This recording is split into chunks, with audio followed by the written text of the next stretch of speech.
La receta oficial del Concurs Internacional de Paella Valenciana de Sueca es muy sencilla. Son los ingredientes básicos de la auténtica paella. El ingrediente principal es la cultura. Cultura del arroz, cultura popular, y no en gramos, sino en arrobas. Arrobas también de tradición, de cariño por la tierra y sus frutos.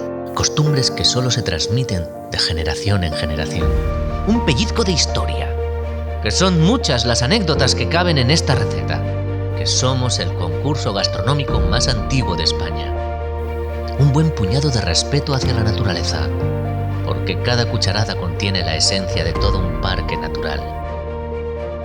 Poco a poco incorporamos el deseo de aprender, de mejorar, de descubrir nuevos matices, de disfrutar de las personas como siempre se ha hecho, porque la paella necesita el contacto, la proximidad.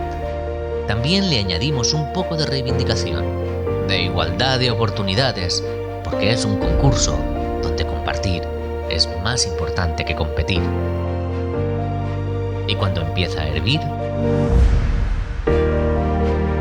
añadimos el toque de identidad. La identidad de un pueblo que es el alma de una ciudad. Y como en todas las recetas, el ingrediente secreto. El ingrediente que aporta la conciencia de todo lo que incluye la mejor paella del mundo.